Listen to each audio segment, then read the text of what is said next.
Nope, gotcha. Yeah, my mic is on. Haha. Anyway, folks, look, fun show. Yeah, I'm actually excited. I mean, I'm excited about each one, but this one's actually really exciting to me because I love seeing almost like what happened then, what's happening now, going on, because we're going to be talking about a very fun topic. But as always, I need help. More ways than one. I need help. I got to figure this out. It's the doorbell. Got to see who the Robert. Happy Wednesday, sir. Happy Wednesday. Look, so we have a show. We got a fun topic, but we need somebody else to talk about. Obviously, Jabba should be here and now. Obviously, is it Jabba? Okay, look, we have this fun show. It's your topic. Robert, are you ready? I'm ready. Jabba, are you ready? I'm ready. I am ready. New headphones are on. I've got a Brooklyn boxing t-shirt. Had this t-shirt for actually longer than most relationships I've had, honestly. And it's been way more faithful to my body. So look, we're going to have a fun, I don't care, we're going in on this one. We're going to have a good time. Folks, are you ready? You know the rules. Ready. Let's go.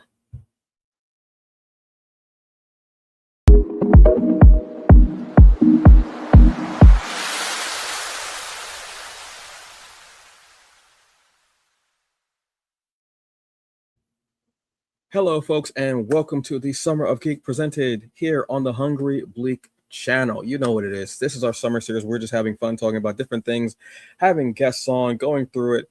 It's hot, so we're trying to bring you something very cool. But enough of that. Let's start with the introductions. I am Antonio Pomares, aka the Hungry Bleak, the hungriest man in the room. You can take that however you like. I am Jabba Chan with new headphones. New headphones. New headphones. On braids. I'm Robert, the second space opera loving writer. And folks, look, this is an episode that's going to be really cool. But this was your pick, correct? Yeah. Yes. So, what's today's show about? So pretty much because we are in like the midst of like remakes and reboots, and it's like pretty much like kind of like a who did it better? Do we keep the old or do we like the new? And like reasons why. So that's what today's topic is. So on that note, because it is your topic, why don't you give us your first one? Okay, so my first one is going to be Cinderella. And mind you, I have to break it down to three parts because there's only 3 Cinderella live actions. 2 of them are the Roger Hammerstein version, and the first one is starring with Julie Andrews from the 1957 version. Then there's the one with Brandy Whitney Houston from the 1997 version. And then there's 2015 that I don't talk about. No. It's just, we leave it at Brandy and that's it. We don't go anymore. I said what I said. That's fair. Yeah. I got nothing to say about that. Yeah. So don't look behind that curtain. Don't look at Said what I said. As a matter of fact, just leave the room. Just leave the room and just go on downstairs and get some cake, baby. We're going to be all right. You go get some cake. You don't worry about what's happening in there. Just grow up a little bit. We're going to handle this. You go downstairs and get some cake, baby. I mean, like, my reason is because, like, the one with Julie Andrews, like, kind of like the start off with, like, you know, Cinderella, because, like, you only know maybe, like, the animation that Disney did, so you don't know the actual, like, you know, live action. And I don't mind Julie Andrews. I love her. But then when they brought in the 1997 one, which had Brandy, Whitney Houston, Whoopi Goldberg, like, it was a very diverse cast, and because it was people like us, which I enjoyed so much, and that was it. And that was my first Disney princess. Damn it, my black first Disney princess. That's it. So if I had to, I would stick with the 97 version, but I still pay homage to the 57 version, and 2015 kick rocks. So what is that? It's fair enough. Yeah, Julie Andrews, I mean, just is iconic. Yeah. I mean, yeah, there's so many things that you can say about Julie Andrews, just iconic. But yeah, having the duo of Brandy and Whitney Houston. Yeah. And at that time, yeah, definitely. It's kind of ahead of its time, basically. Honestly, yeah. Yeah. It truly was. So that's a great one. Wait, her mother, Cinderella's mother, was it? Wait, no. Was her father played by Victor Garber? He was in it. I can't remember what role he played. I think. Wait, are you talking about the princess? Are you talking about? Yeah, that was the prince's father. The prince's father. The prince's father. Yeah. Okay, yeah, because I remember him being in there. Because when he shows up, I automatically just look and go, "Is that Victor Garber?" Because he plays roles that you don't think he's supposed to be in, but he does such a great job. You should go, "Okay, yeah, of course, yeah, all right." He just what's Professor Stein doing here? I'm saying, bro showed up in Power. I was like, right. What are you doing here? That was the most awkward. I was like, and yet did the role wonderfully. I was like, why did I doubt Victor? Why did I doubt him? Why? What I don't doubt is Robert has got an awesome choice for us right now. So for me, I'm gonna start with In the Heat of the Night. I am a huge fan of the movie and a big fan of the TV show. The movie focuses on a black detective who just happens to be in a small, I think it's a Mississippi town. And that feels right. It's feels racist enough, right? So it's so much racism, but he finds himself in a small town and being brought in to solve a mystery. But the thing is like this is a deep South during like the 1960s. So this Philadelphia black detective is constantly being questioned about his capability to do his job. And it's definitely a movie that has really good social commentary, kind of highlighting the racial dynamics and the cultural dynamics of the time. But then also it is just a good murder mystery. Like it is like one of those types of murder mysteries where it kind of embodies the deep South, where it's just like, there's another one. It's another mystery I'm thinking about, but it's just like kind of a down home murder, and that's the best way I could describe it. And the I'm forgetting the actor's name. I don't know. I'm having a hard. Sidney Poitier does a really good job in the role. Rod Steiger as the sheriff. I think it's Sheriff Chief Gillespie, and for some reason, somebody decided, well, let's turn this movie into an entire TV series, which is still set in Sparta, Mississippi. And that one ran from 88 to 1995. And it becomes a kind of a cop drama where they're focusing on different crimes, but it still kind of keeps that same vibe of the racism, the cultural dynamics. Even I think they even get to like economic kind of strata or whatever. But at the end of the day, it is still just a Southern set murder mystery or crime drama of the week. And I don't know, like In the Heat of the Night I remember watching it as a kid when it was on, but then also I remember when it was being shown on reruns, like my mom would always be like, it was like that, LA Law, and like Law and Order, which my mom was like killing. Mm-hmm. The Heat of the Night, because it's not set in a major metropolitan city, that was different for me. Like it was set in like this small town in the South, and I had never been to the South, like Mississippi, Georgia, Alabama. So this was kind of like my introduction to like a fictional city. And shout out to Georgia because they apparently filmed the show here in Georgia. but yeah, it's they both are really good. It's kind of hard for me to choose which one is better because I think they both have their kind of reasons why each are like really, really awesome to watch. But if you're looking for something that is not your standard like big city murder mystery type of show, watch the movie, but then also check out the TV show. It is dated, so there's a lot of there's stuff that may not like vibe as like back in the day. But also shout out a comic book connection, Jeffrey Thorne. Jeffrey Thorne played a sheriff. I think he was a deputy on the show. He was an actor and has gone on to now become a big time comic book writer, screenwriter. I think he's written some Power. He's done Law and Order. He's done Black Panther cartoon animated series. But he got his start on In the Heat of the Night as Sweet. So with that section. But yeah, that was one original and one remake, and they both were really solid. Definitely recommend checking them out. Yeah, they're both phenomenal. The series for me, I remember it just being on. Like because NBC at that time was running things. NBC was running stuff. It's late night, like those nighttime dramas. Having like Carol O'Connor on there, who unfortunately, from if you hear him speak, he was such a great like speaker and everything like that. But we know him for almost these racist roles between Archie Bunker and then Chief Gillespie, I think. Gillespie. Yeah. Also, shout out to Howard Rollins who played Tibbs. This was a great show. I love it. It's just one of it was a simpler time. I remember the show and being a kid and just being like, sometimes I wish it could go back to that. But that you know what I mean. It just but yeah, those are two great choices. Shout out to both of them. It did hit a lot of points with race and economics. There was even an episode where Tibbs, I'm trying to remember her name. Excuse me. Anna Maria Johnson, who played Athea, was sexually assaulted on the episode, and they go with that whole thing, and it shows her trauma and what happens to her, and her husband Tibbs trying to figure it out. That's one of the most soul crushing episodes because I think a lot of people didn't like her character in general, like before that, what have you. But then I watched that episode and I was like, seeing the attack and then seeing the aftermath of groceries, all because she had just went grocery shopping, and it just dropped.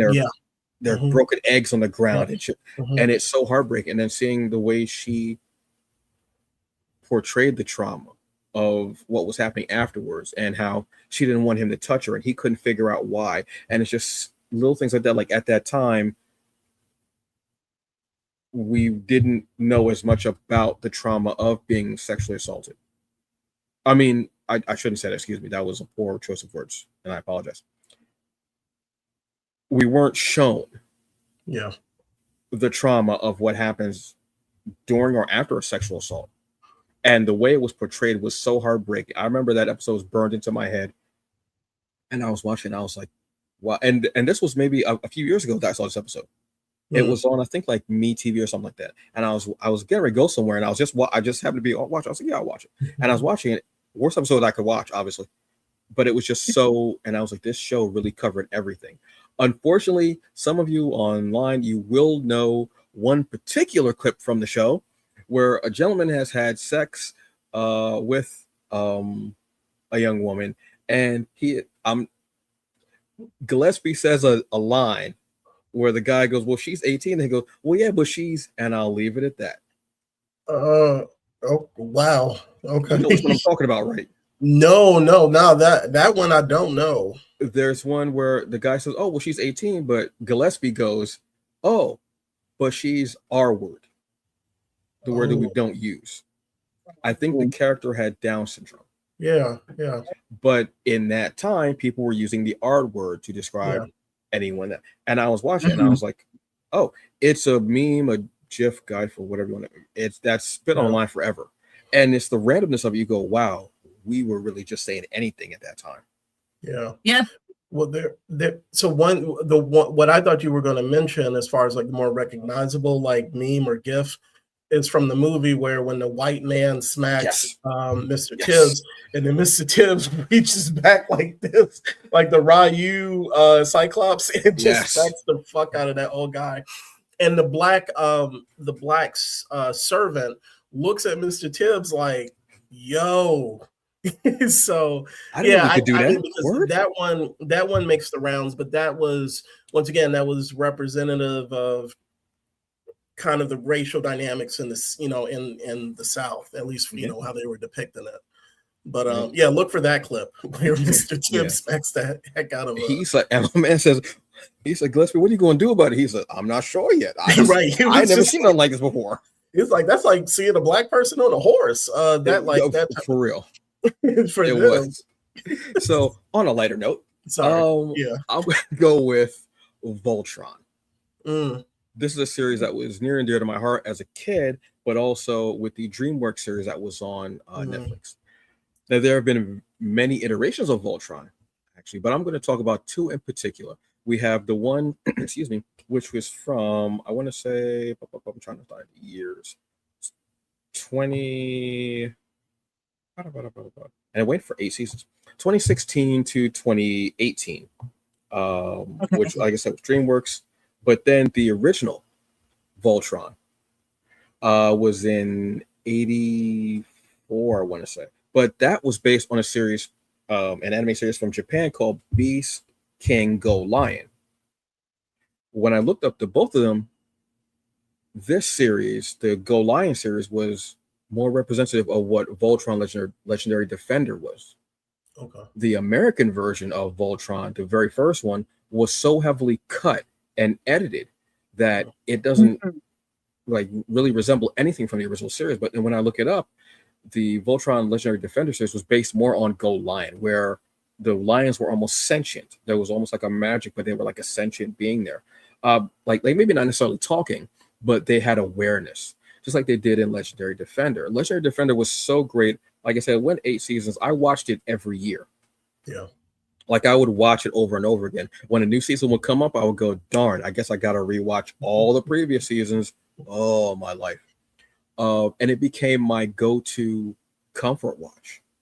And I would watch, like I would be cleaning or cooking, something like that.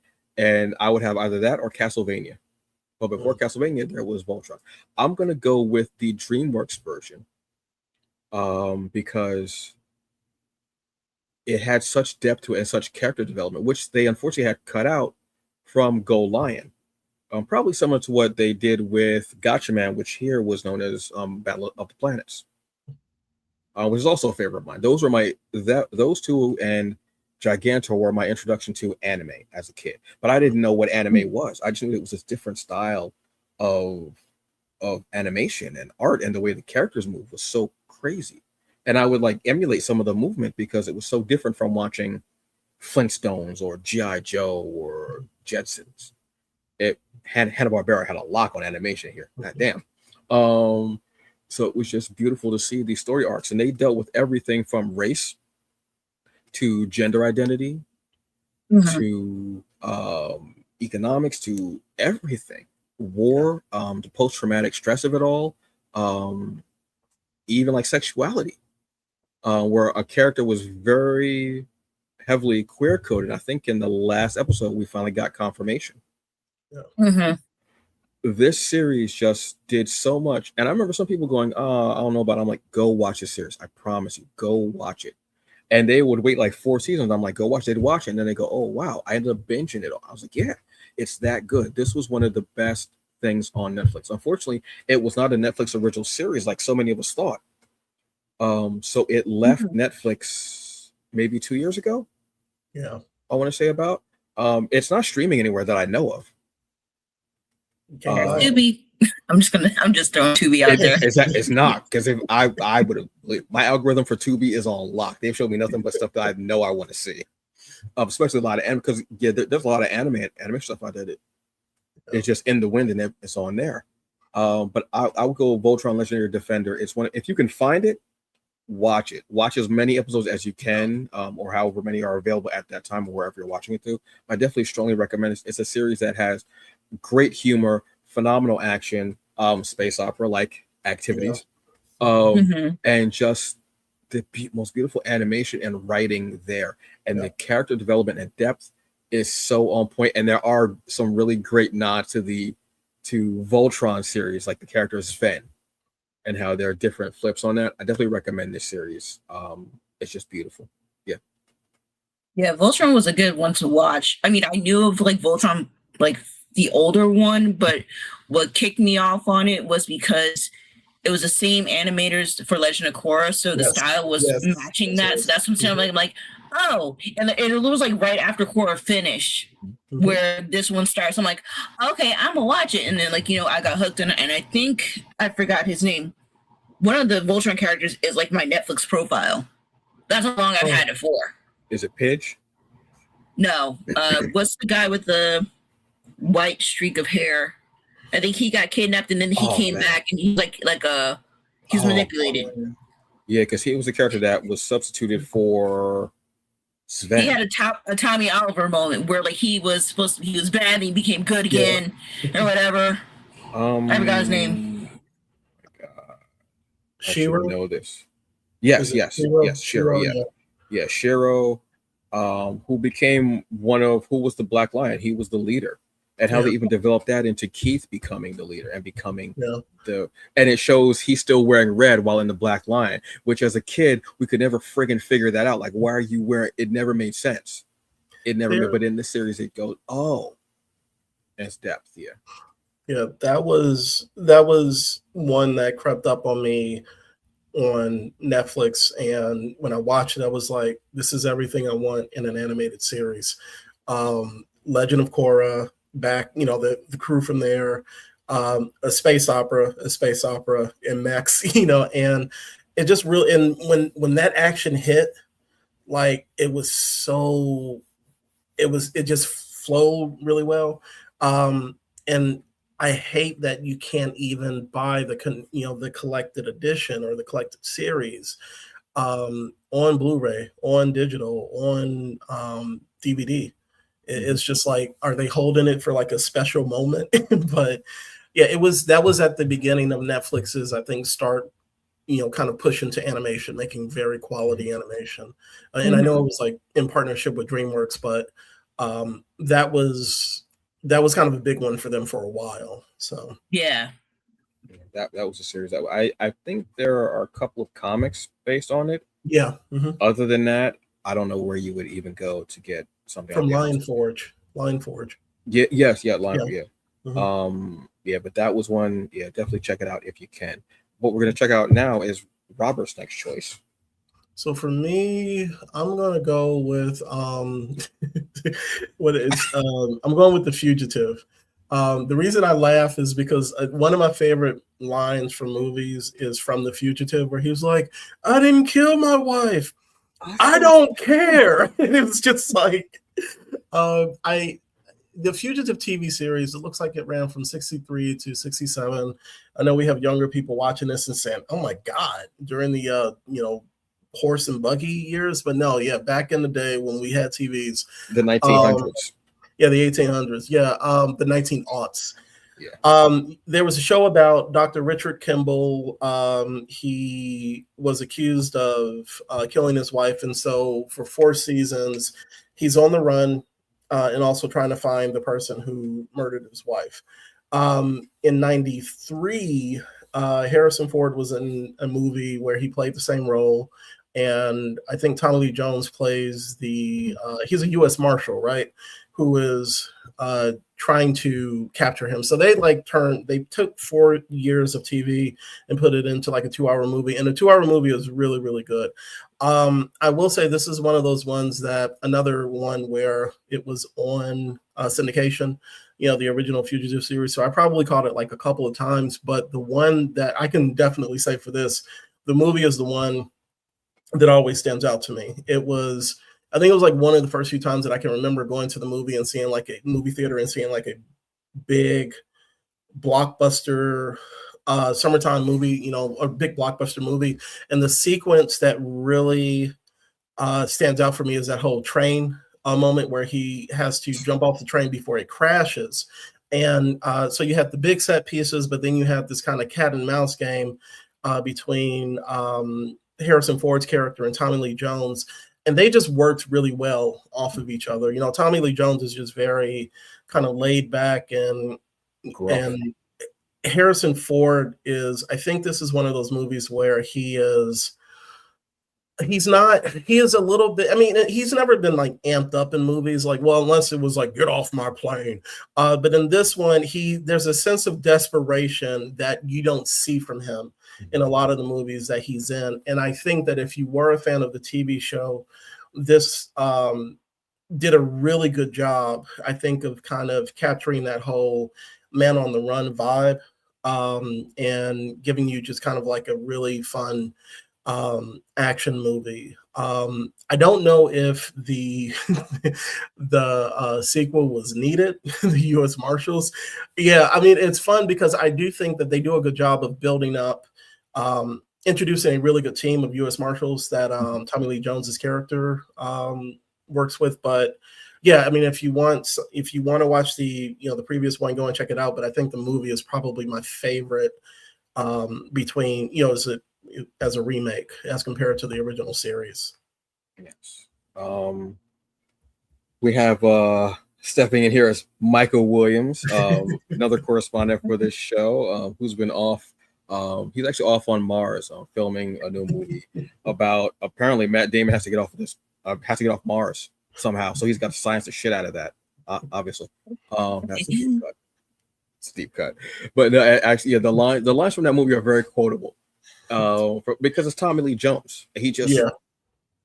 Somebody said Tommy Lee Jones always looks like a disappointed father if you told him that you're quitting college, that you're quitting medical school to become a clown. Mm-hmm.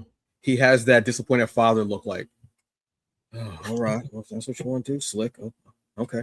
Yeah, he just has that face. Yeah, this was a movie. I remember watching it on an impulse. I was like, okay, and just loving their chemistry. And yeah, that's one of the best.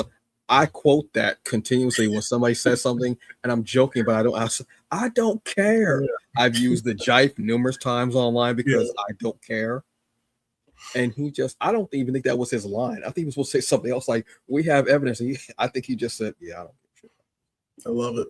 Yeah, I remember watching a bit of the show and being about like the one-armed man.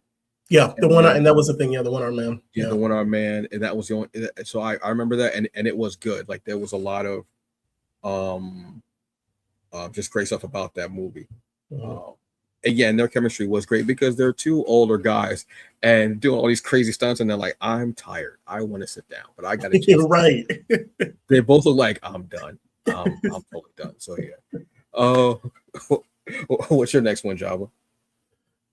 Mine is going to be kind of like a kickoff to like our Summerween showcase. I'm doing Nightmare on Elm Street, but I'm doing the OG.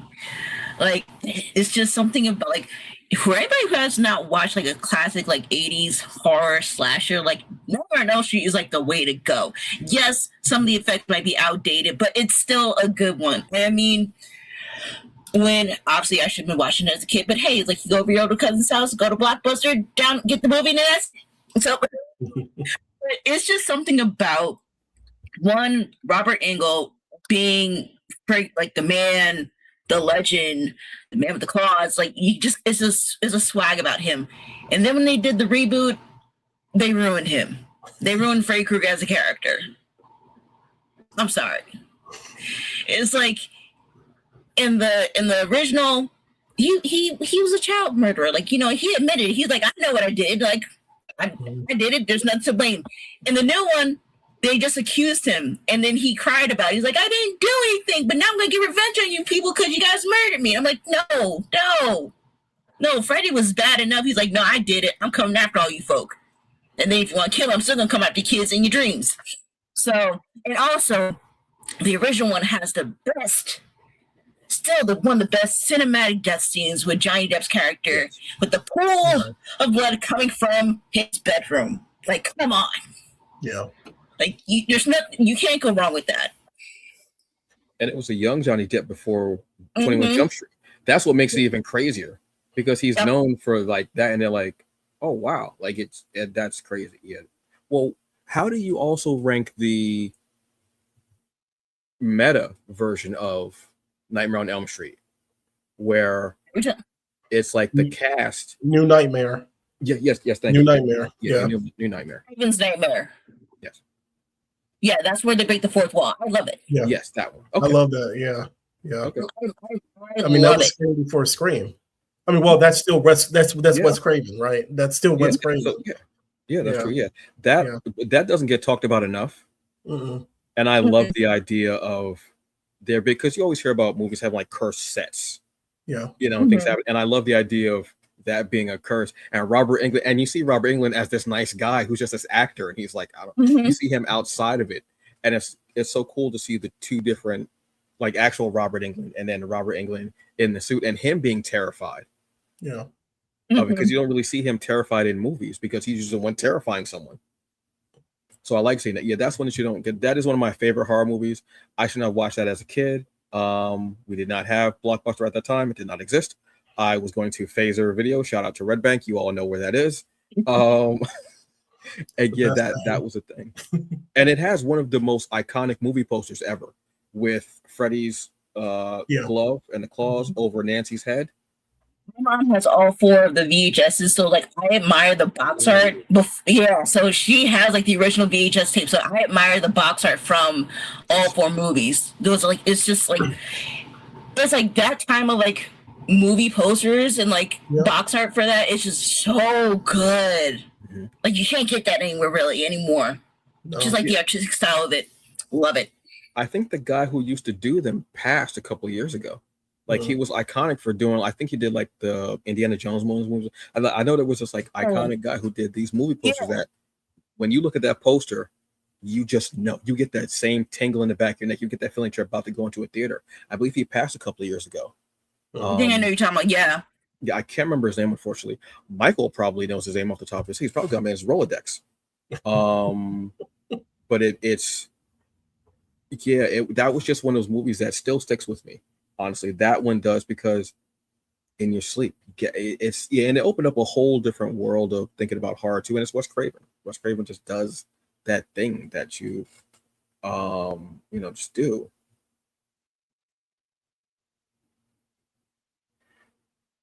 I don't know if we don't need remakes. We don't necessarily need remakes ever, but if you can improve on the original, then I'm cool with it. But if you're just doing it just to do it, we don't need it. But if you can improve on the original somehow in some way, shape, or form, then I'm cool with it. That's just my thought process, what have you.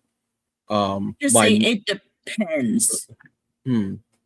Because I feel like I feel like Friday 13th, it was like constant like new series. Like it was like we were like Jason 6, 7, Jason X, and then the man's in space. Then he's like joined the military and stuff like that.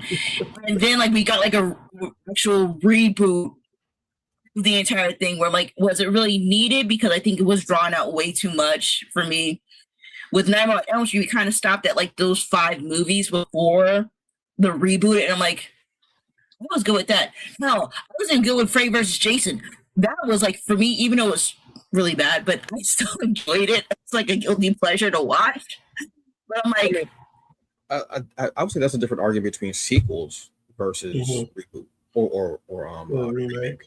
Well, I mean, at a certain point, I think those are the only movies that I'll allow the sequels, because they were just so ridiculous. At a certain point, you're like, let's just see how these. It's almost like the Final Destination movies. We didn't need all of them. Actually, that one actually kind of does actually end in a really great way, in the way that it ends. But at a certain point, you're just like, I want to see how these idiots are going to die. Yeah, you start rooting for the malevolent force. And I'm thinking about like something like The Exorcist, right? So we had the original one, and then now there's one coming up done by Mike Flanagan. And, even though the first one will always be one of the scariest movies of all time, I don't mind seeing somebody like Flanagan trying, putting his stamp on it, or at least trying to, if it is, because it sounds like it's a remake. So I do think, though, that part of that conversation about these remakes is like a lot of, at least when it comes to the movies, is, these are safe bets for Hollywood. So it's this thing of like, because the first one did well, there's a guarantee that we're going to have people come out and rewatch this other one because we're worried about putting money behind a fresh idea. So it's like, do you still support it? Because it's not bringing anything. It might be bringing something new, but the major reason that these companies are doing it is because we got people who are going to go out and see them, because it's like partly nostalgia, but it's also like more of a safe bet. For me, as long as it's good, I don't, I'm not one of those types who are just like, it destroyed the original. My childhood is dead. It's just like, no, you can go back. Guess what? We got this thing called streaming. We got things called DVDs and Blu-rays. They don't destroy something that that makes you happy. So like to answer, like Mike's question about, the remakes, I think that always has to be a part of the conversation, because you can get cynical about remakes, right? But there has been some really good stuff that's kind of surpassed the originals in some cases. But yeah, like I said, as long as it improves on it, then it's cool. But we don't ever need a remake of anything, unless something horrifically happened. Like unless it's something. The only thing that I think we should get remakes of, really, I mean, well, honestly, that doesn't make Beat sense. Street. Like it's stuff that's like really bad, that had a great base story, a great premise, but it was just executed horribly. Like you just like, what the hell did y'all do? You know what I mean? Like if somebody was like, say, Biodome had a great premise, it should be remade. I don't know why you're pulling that out of your ass, but okay, that's to pull a Pauly Shore movie out of your ass is wild, but okay, that's you do you. Maybe they're right. I don't know. It is kind of a wild premise about what. I don't know, whatever. Oh, my choice. Yes, I want that now. Choice. Obviously, I'm stuck in the 80s in animation. I'm going to say Thundercats. Now, there were two series for Thundercats. There was one in 85. Excuse me. Then there was a remake that actually was in 2011. Well, I shouldn't say remake, but more of a reboot. Similar process for both of them. But with the 85 series, look, this was got home from school, did my homework, sitting down and watching. I think it was 3:00 on Channel 5 Fox. Shout out to everybody. If you know, at that after school cartoons were it. That was it. You know what I mean? But this was one of those shows that you came home and that was it. The dentist, there were these cat-like, it's a mixture of human and cat, let's say, beings that lived on a planet called Thundera, hence Thundercats. And the planet is exploding, it's breaking apart, it's no longer there. So this group of survivors that are kind of like the guard for young Prince Lion-O, as well as his guardian, Jaga, take their ship and they fly to Third Earth, which ends up becoming, which is actually like our Earth. As far as like the look of it, looks kind of like our Earth, except it has this. I had a map as a kid of the things that were on this planet, like the quicksand, like the sand area, all of that, the ice. It was such a cool premise, but there wasn't really too much of a story. The overarching thing was Lion-O, because they were put in suspended animation. So Lion-O grew up in this tube. So he had the body of this, like maybe I want to say in his late 20s, early 30s man, but he still had the mind of like an adolescent, like a teenager who still had to learn these lessons. And it was about him maturing on this planet and being the lord of the Thundercats, because Jaga had passed, because he was the one flying the ship through this. And it became about him growing older, maturing. But then there was also one of the biggest things I remember. It was a 5-episode arc, was the trial of the Thundercats. And it was him truly becoming the lord of the Thundercats. And he had to face each of the Thundercats in their perspective specialty. He had to match Panthro's strength. He had to have the guile of Tigra. He had to have the cunning of Wily Kit and Wily Cat. And he had to beat Chitara in a race. And it was one of the coolest things possible to watch. And then they had other arcs, what have you. And then they had the one about the lunatics, or I can't remember, but it was these enemies that were based on the moon. Lunatic, I can't remember the actual name. But then there was always Mumra as well. Mumra and the mutants. No, not the X-Men. These were mutants, like But when you look at the series from 2011, shout out to Brandon Easton, who was on it as well, another comic book link there, obviously, thank you, who did phenomenal work on this.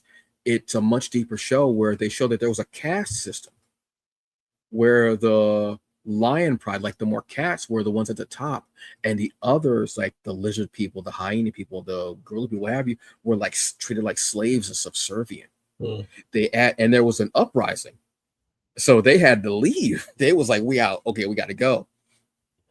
And then they, again, they go to Third Earth, and there's much more of an arc there where Tigra and Lionel are actually adopted brothers, but Tigra's older, and he's jealous of the fact that Lionel is the one that becomes Lord of the Thundercats. And there's this kind of three-way love triangle with Chitara.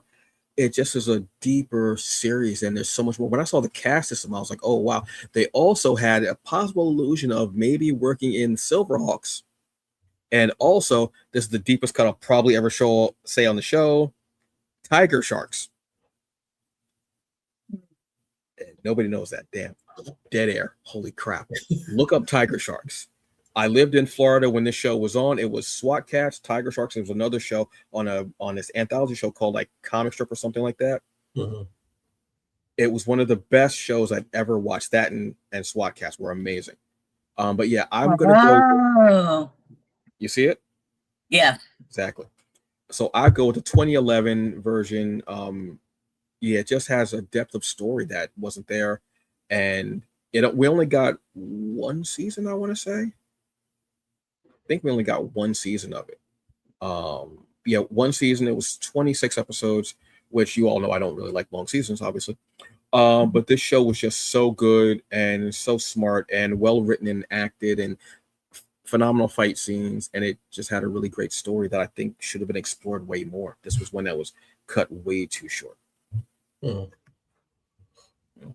because I remember when the one in 2011 came out, and yeah, I wish we had gotten it a little bit longer. But yeah, I mean that's the original. That's my childhood.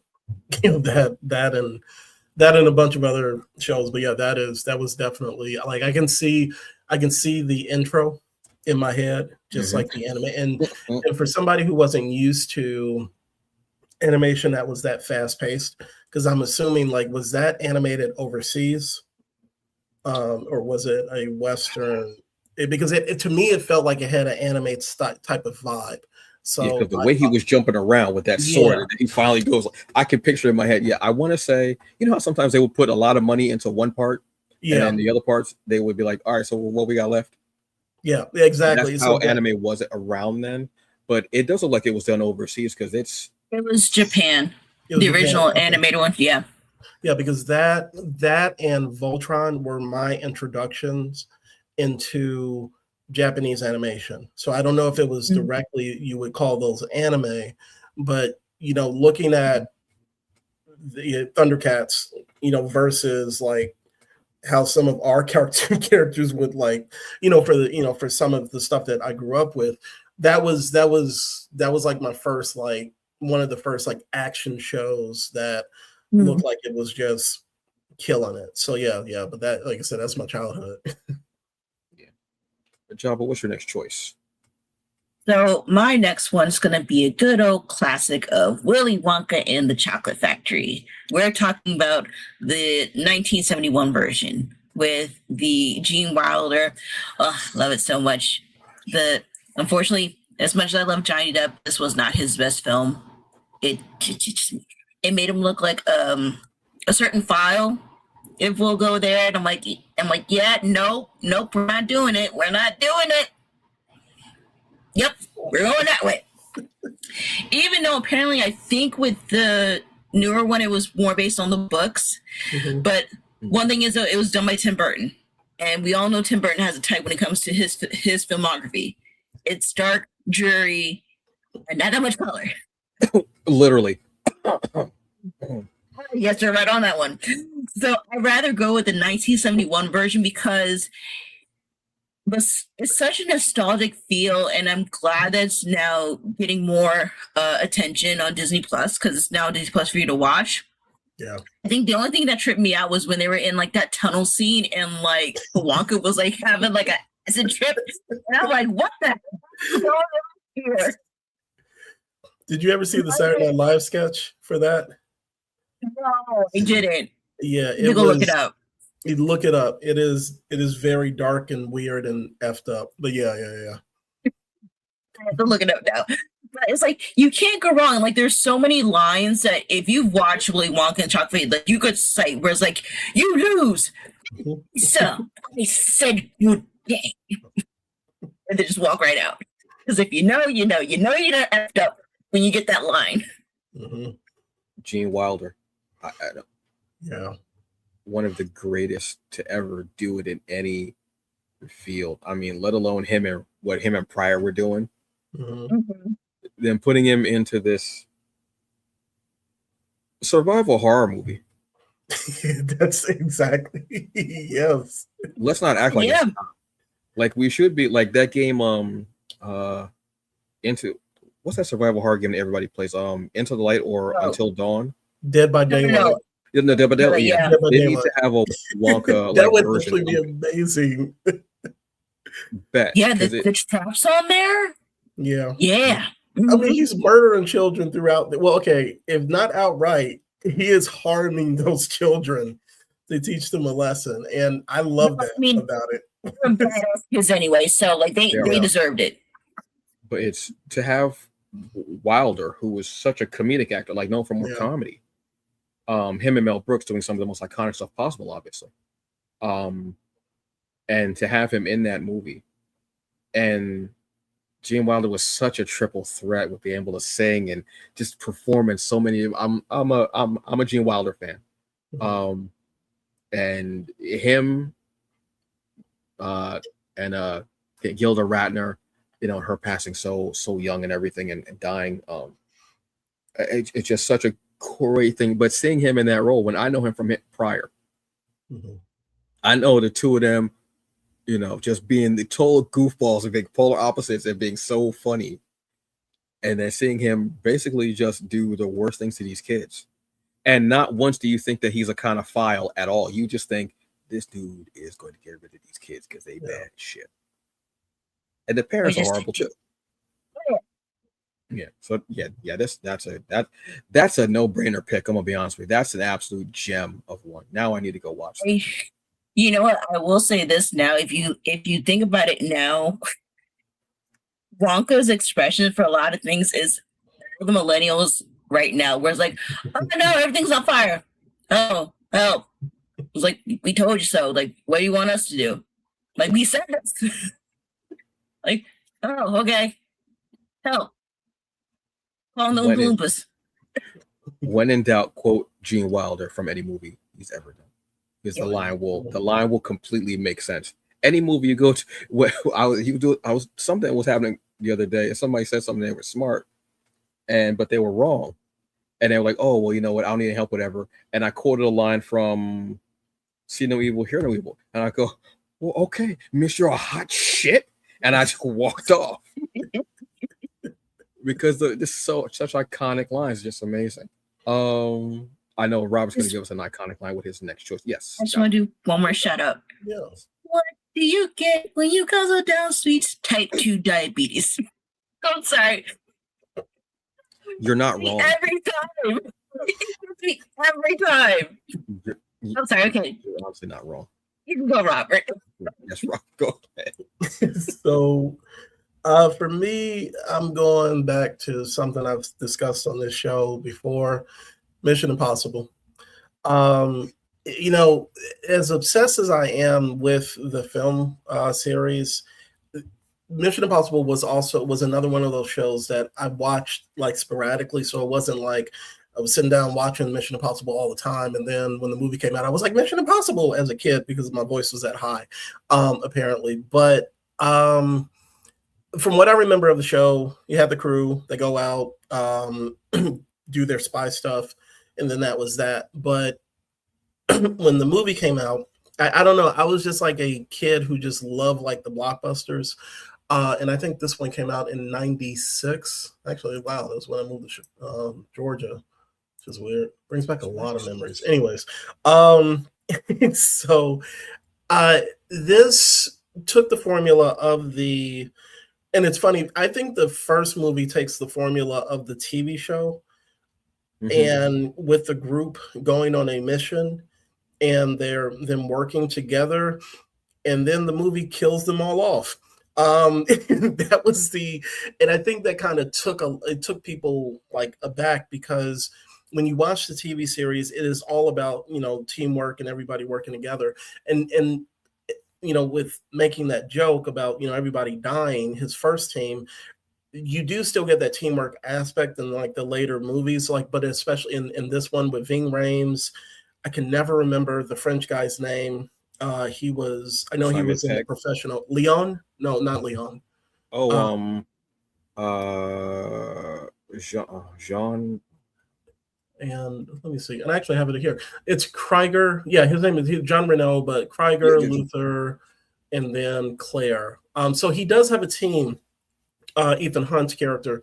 But what happens in this movie and in later movies, it becomes the Tom Cruise show, and it's something that I kind of, people, you just kind of accept, you know, with the series, because this becomes like his series. But some people might say that whole connection of the team being kind of at the forefront, like you saw in the original TV series, is kind of lost, because it becomes like the Tom Cruise show. It becomes the Ethan Hunt show, with him always being at the forefront. But as far as with this movie, it's it's a kind of a crime caper mixed in with like an espionage thriller. They have some really awesome set pieces that have been I should like stolen, you know, outright. You know, the whole scene with him going into the CIA building, you know, with being on the wire work, and then on the top of the tree, on top of the train. What was it? Red light, green light, and then he just blows up the train. He kills John Voight. Spoiler alert. Yeah, spoiler alert. Yeah, for like a movie that is what, how many years old? Like 20, 30. But yeah, it's so I think the first movie does a good job of capturing that team feel, that team vibe, even though it's kind of fighting against Tom Cruise, the Tom Cruiseness of it all. And I think in later movies in this series, it becomes less about the team and more about Tom Cruise running everywhere. Even though I think you do have some really good sequences with the team. But like I said, if you are a fan of the TV series, I can understand like watching these movies and being like, what the hell is going on? Versus like if you watch like In the Heat of the Night, the movie, and then the TV show, you can kind of see, you know, there's some type of relation. But I think even though I do love this franchise, I think this is a really good example of the movie series kind of taking its own path, because one person is the producer, is like the biggest producer of the series. But it's action packed, lots of special effects, and there are twists and turns in the movie if you haven't seen it. So I definitely recommend checking it out. But I think between these two, because I'm more familiar with the movie, that one's always going to be my favorite. So yeah, it does become more. I think it's the second movie like kind of just knocks everything out because it's a John Woo action flick, and nothing against John Woo. I actually love John Woo, but I think with the last two or last three movies, it becomes more about a team. It feels like more about a team than other ones, but some of the stuff that he does, I'll give Tom Cruise credit. That boy be hanging off stuff. He run and he hang off stuff. Yeah, he does white people shit better than any white person I've ever seen in my life. He does, and this boy's cardio, and he's, I think, how old is he? Has to be in the 60s. I want to say maybe something like that. Yeah. And his cardio is peak. Like he should play Batman because he's like got like Olympic level like athleticism. Even though he's like my height, he's like maybe 5'5" or something like that. But these were movies that are beautiful. If you do get a chance to watch the original series, it is very espionage-y, spy, covert. We also get to see Mr. Morris in there, which is awesome. Mhm. There was a sequel to the series too, where Phil Morris was in that. And Mhm. I think he even played the son of the original character because I think they had him on there a couple of times. But that was a great movie series. It was. For me, my next one, Interview with the Vampire. I remember the first one, the movie coming out. Excuse me, the movie versus the series. The movie, which was from I want to say '94 because I was in high school at the time. Yeah. '94, yes. And then the series, obviously, which is still ongoing right now, which has morphed into Vampire Lestat, and then I believe it's going to be morphing into Queen of the Damned. The Damned. Yeah. Oh my god! So we have like the whole immortal universe with Anne Rice. But Interview with the Vampire, this was Tom Cruise again, but no running. Just eating rats. We have Tom Cruise, we have Brad Pitt, we have Kirsten Dunst. Else there was Antonio Banderas. Yeah, Antonio Banderas, Stephen Ray, yeah, like I said, Christian Slater. This was the movie that kind of started the love of I shouldn't say started the love, but started like the live action because I think there was supposed to be more than just Interview with the Vampire and Vampire Lestat for the movies. But this are two. They both have the same basis, but they go in very different directions. Where the series is about like a mentor mentee in a way, and Lestat being abusive and being almost a tyrant and not letting them live their lives, and telling Louis, well, if you want another person to speak to, go ahead and make yourself a vampire. It ends up they end up turning this little girl, but then she cannot age. So she's this middle-aged woman in this body. Even when she tries to cut, there's a scene where she cuts her hair and the hair grows right back to the length that it was when she was brought across. And I always felt horrible. I was like, that's such, oh my God, I couldn't imagine that. And then we have the series, which has been absolutely phenomenal and so amazing. And it shows it as more of a love story between Louis and Lestat. We also have a change of Louis Pondulac is black. And they're also a queer couple who end up getting Claudia, and also almost becomes like their daughter, but also kind of like a sister to Louis. And you see how they are as a couple, and phenomenal acting. I got Jacob and Anderson and Sam Reed do the most amazing job. Their chemistry is absolutely beautiful and unmatched in whatever scene it is, whether it's a love scene, whether it's them just talking, or whether they had this incredible fight, which I don't care what you say, that fight was Lestat being an incredibly abusive partner.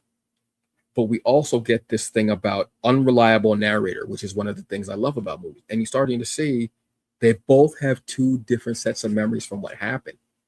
And it's like he said, but done in this very darkly comedic, because Lestat can be funny at times. He's very much a jerk, but he can be very funny about what he's saying in a way. And then going into season 2, we see that there was this amazing turn at the end that I actually want to rewatch, because you see it and you go, oh my God. And you can kind of see something is wrong, but you're not sure what. Both are great. I enjoy both, but again, the mining of more depth and changing things around. And it's funny how a little thing can change, or maybe two little things, and it throws the story in a whole different direction. And it becomes this other beautiful masterpiece that you can both cherish both, but in different ways. But I gotta say the TV series, because you're able to get more out of the characters. You see this love. It's almost similar to how I say, look, X-Men, do it as Magneto and Professor X are X's, and it changes the entire scope of the whole series, which is how I look at it, honestly. I look at them as two X's, or maybe even unrequited love, like they never got together. Yeah. And Magneto was mad because they didn't. Like, I always look at it in that way, because yes, at some point they did something. I don't know how far they went, first base, second base, third base, I don't know. but they played ball, and that's the last sports metaphor I have for you. Yeah, it's just a phenomenal series, and I recommend going to watch it or watch like the whole like in more the universe. But I definitely feel like Interview with the Vampire, the TV series AMC, is phenomenal stuff. Absolutely. Yes. Jabba, what is your last pick? Last one is going to be another horror, and it's I can't choose between the two because they're both great. Like from the 1990s version versus was it the 2017 version? They both have their shine. Mm.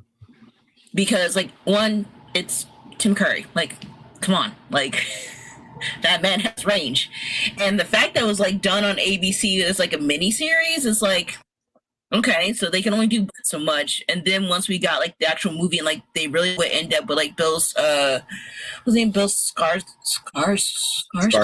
Yeah. Thank you. I think he's a phenomenal actor because I'm actually watching him in Castle Rock. Decided to go into that one. Yes, thank you. Thank you. But it's like I like both adaptations of it, so it's like I can't choose between the two. Like, okay, 2017 has like more special effects because it's they have more technology versus like what they had to do in like the 90s. So it's like both. And if you can watch both, honestly. No. I might say the second series. Tim Curry, always, forever and ever, forever. Tim Curry, yes. But I think the second series might be the one that gets me just because we get the prequel of Welcome to Derry and it's linked to it. Okay, that's fair. I think that might be why it edges out, but not by much. Maybe by like a hair, but that's about it. Also, John Ritter. I'm a fan of John. The first movie, like John Ritter, John Ritter has a very special place in my heart from my childhood. So yes, John Ritter. And Frank from Frank's Place. No, Tim Reed. Yes. Yeah, Tim Reed is in it. He's been around for everything and seen. He's very low key. Mm-hmm. Venus Flytrap, man. That was my WKRP in Cincinnati. That was damn Tim Reed. Awesome. Yeah. Robert, what's your last pick? Oh, so for me, you know what? I'm gonna throw a football term, audible. Make it quick. I'm going with DuckTales. I'm going with DuckTales. I got inspired with the animated movies the animated shows that were chosen. And the original DuckTales, which I want to say is 93, 94 without, doing the type, was a show that I watched, and it was a part of a block of TV, animated TV. Whenever we came home, Monday through Friday, Chip and Dale, Rescue Rangers, DuckTales, Tailspin, which was the oddest. Like when you break down Tailspin, it is odd as hell. And I love it. And Darkwing Duck. And DuckTales was a really good show. It was, Scrooge McDuck and his nephews and Launchpad McQuack and a bunch of other characters. They would go on adventures across the world in Duckburg and go on adventures. And it was fun. And it has one of the best opening theme songs of all time. Mm-hmm. That is a banger.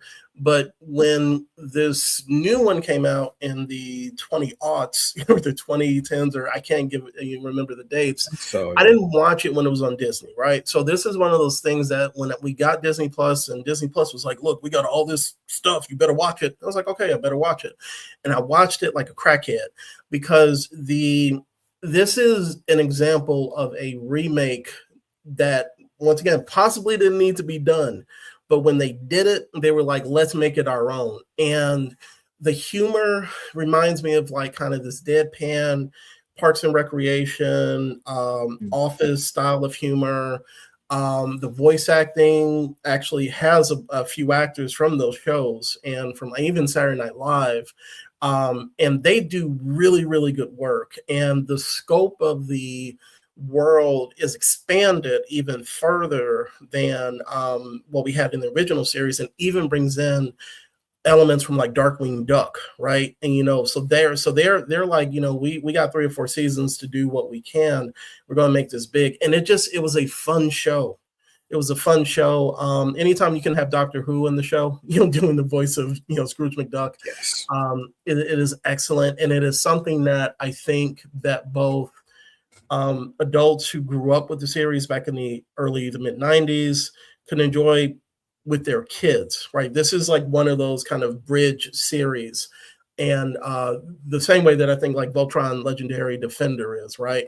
But yeah, I was beyond impressed. And and it is one of those shows that I go back to because Disney Plus was like, hey, you better watch it. So but between the two, it might have to be. I'm sorry, I can't choose. I can't choose between those two. But definitely, if you want a remake that does really, really well, another animated series, check out DuckTales. I wish they would do the same with Tailspin. Man, that would be it for me. But yeah. Yeah, Tailspin didn't make any sense at all. No, I was just like, this the Jungle Book. Like, what is the? It's like Cloud Kicker, like he's actually like gliding on clouds and everything. I was like, yeah, it's one of the most wild shows out there that makes no. It's out of all the shows, which is weird because they all none of them make sense. Yeah, it's the one that makes the least amount of sense. He's like, it's a delivery service, but Baloo is flying a plane. Yeah, it's like FedEx in the sky, and they're being attacked by pirates. I actually like the Sky Pirate part. I actually like that. I love everything about it. But it makes literally no sense. Nothing. There was a lot of cocaine taken that day for the pitch. There was, but I still wanted to blend it in with the rest of the universe. Yeah. Even though it's the one that they don't talk about, mm-hmm.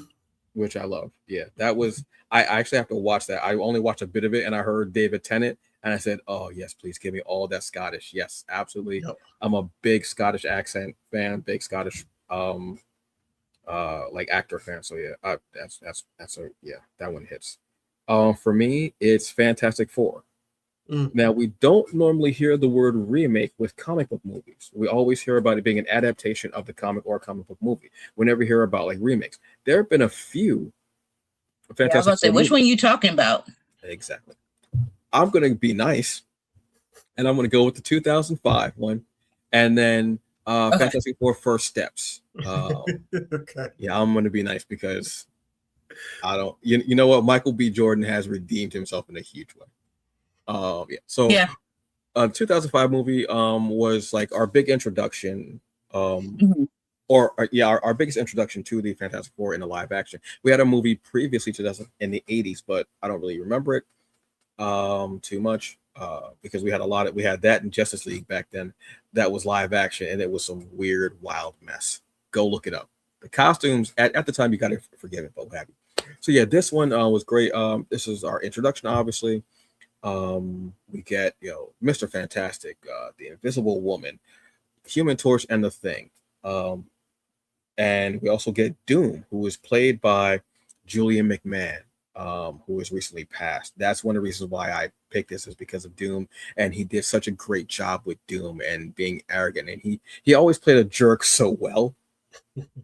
Cole, so he was just an awesome actor. But this is also the first foray that we get of Chris Evans. Yeah. For that. I actually enjoyed this movie. I saw it in theaters. I really enjoyed it because we were getting a different side of something different. And we thought we might be getting more of these Marvel movies coming in, which is awesome. But then when I saw Fantastic Four First Steps, which is from 2025, obviously, again, this is Pedro Pascal. We have Vanessa Kirby, Eben Moss, Baccarin, hope I'm pronouncing the name properly, and Joseph Quinn. This one was more retro feeling. It felt like you were looking at one of the old Marvel cartoons from like back in the 50s and 60s, which I kind of nostalgically like those, oddly enough. Just because they're so different and the animation is so blocky.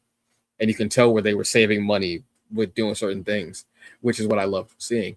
I liked it because of that fact, because it was more retro, because of that different feel, because they had it, even their clothes I look at costumes and uniforms and character design all the time, and I loved it. I was like, I want that jacket. I want a jacket like that. It just looked cool, and I love the feeling of it. And we got Galactus not as a storm, but as an actual being, and we also got Franklin. And at the very end, we get the image, or the review of Doom holding Franklin. I'm gonna go with this one. First Steps, because it's cool. It was a refreshing thing. People get mad. Oh, Adrian, Pascal isn't everything. Shut up. He's working. Look, this dude started like in Buffy the Vampire Slayer. He's come a long way. And half of y'all don't even remember him in Buffy because that's how long it's been and he's come. So I'm not mad at him for that. And he did a great job in playing Reed, who's this self-obsessed, man who still loves his family, but what have you. And I just thought it was such a great drama that happened to be a comic book movie.